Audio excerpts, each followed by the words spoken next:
He has a diaper. I think he's so cute.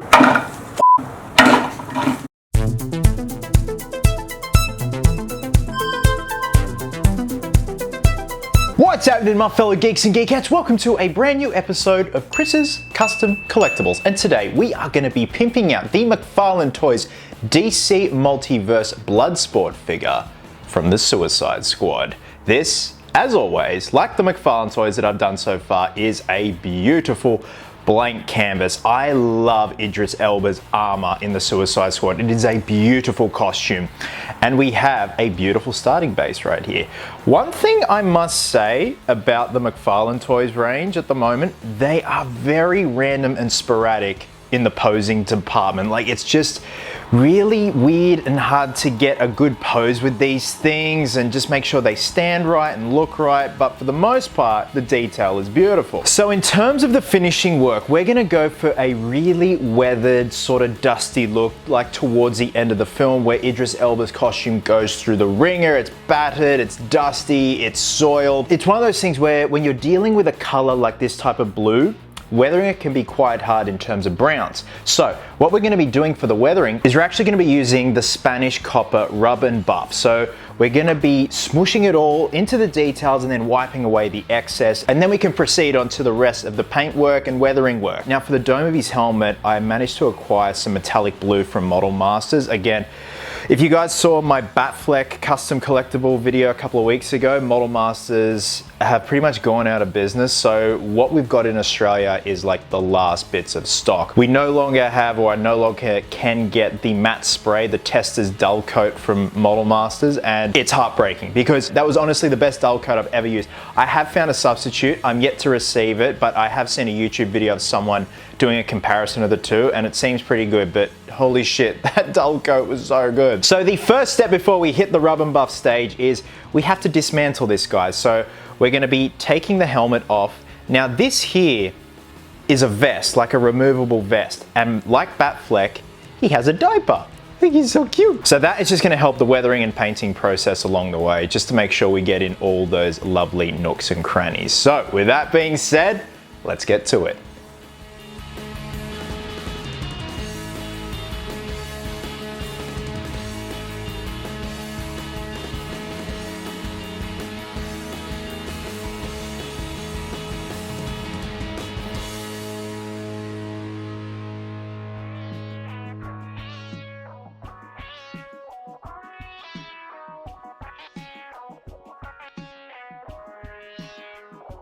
Okay, having him dismantled like this just makes life so much more easier in terms of painting and weathering him. As weird as he looks, it's so weird. It looks like a mocap figure or something.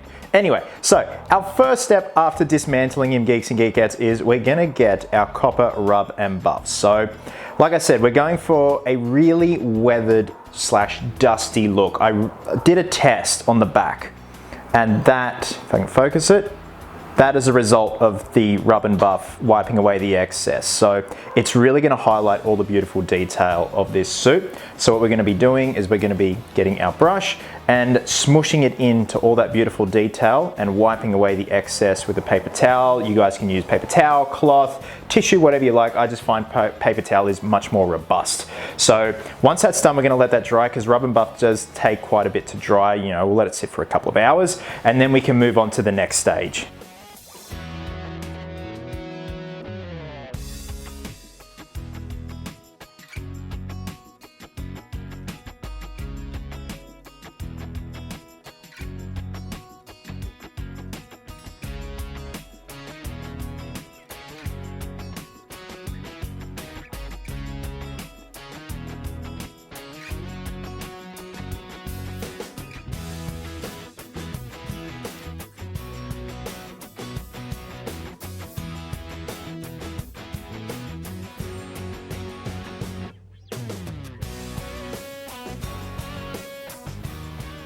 Alright, Geeks and Geekettes, we've let the rub and buff dry. Now, if you'll notice, this leg looks a bit more highlighted than this leg and the rest of the figure. Well, that's because I just did a test. So the next step is we're going to get our metallic blue from Model Master. If we can just get that to focus, there we go, a metallic blue from Model Master, and we're gonna dry brush over the entire figure where we applied the rub and buff.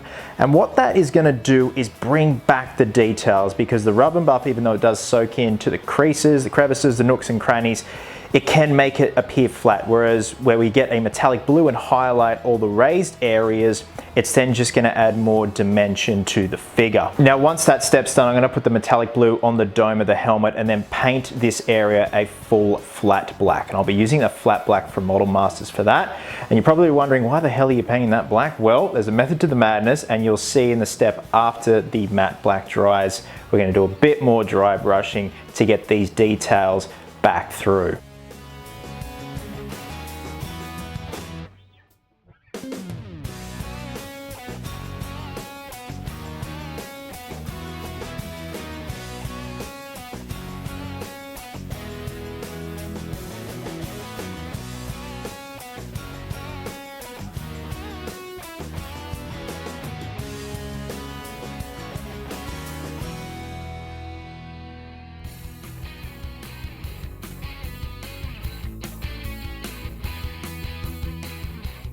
Alright Geeks and Geekettes, whilst the helmet is properly drying, we're going to go in and do some additional dry brushing highlights. We are going to be using some silver rub and buff, and it's mostly just for buckles. So the buckles here on the front of the torso, the back of the torso, and other parts of, say, the groin diaper and the legs and arms.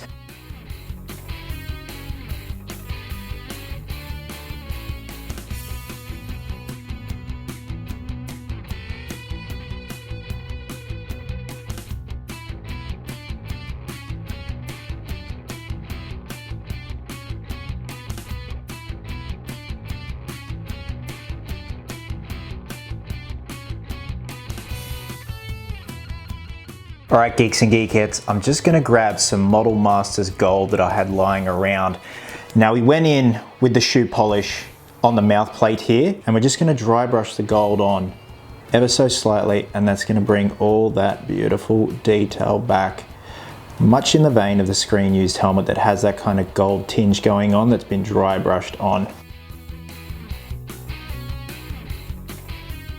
Alrighty, so our next step is we're going to go back in on these plated colors here with a flat acrylic black. Then once that's dried, we're going to grab our copper rub and buff once again and dry brush it back on all the orange colored plates, because as awesome as this looks, it doesn't give off that kind of bronze coppery appearance that Idris Elba's costume has in the film. So I've gone ahead and done a test on this leg plate here and this shoulder plate here, and it just gives it much more of a grimier look.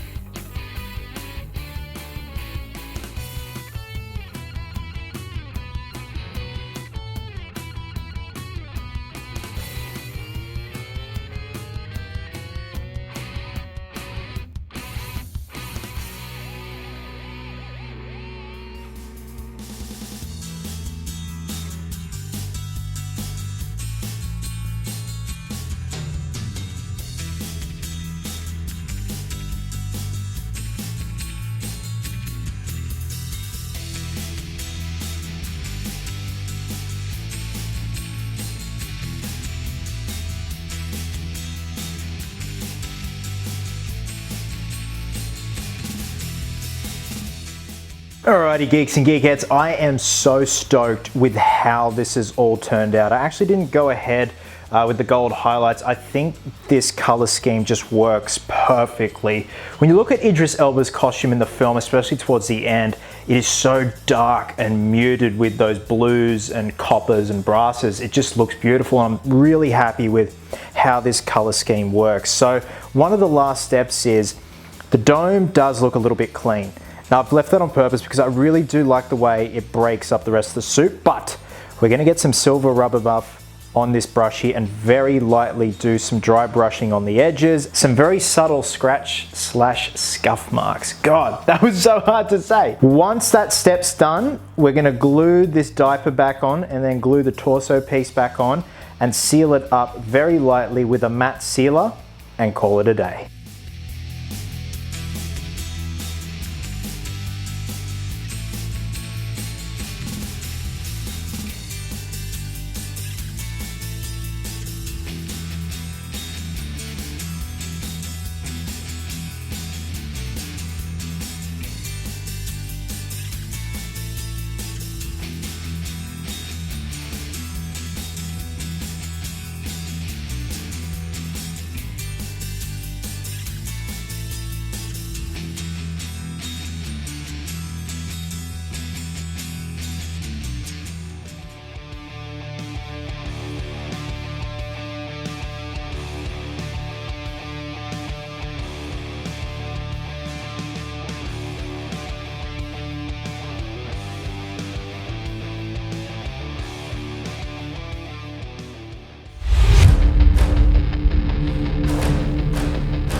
we go. A little paintwork, a little dry brush, a little weathering, and a little bit of layering can go a long way, Geeks and Geekettes. Very happy with the end result of this. Very happy with how the colors work together in terms of emulating Idris Elba's screen-used Bloodsport costume. Now, something has arrived. Something very big, something very monumental.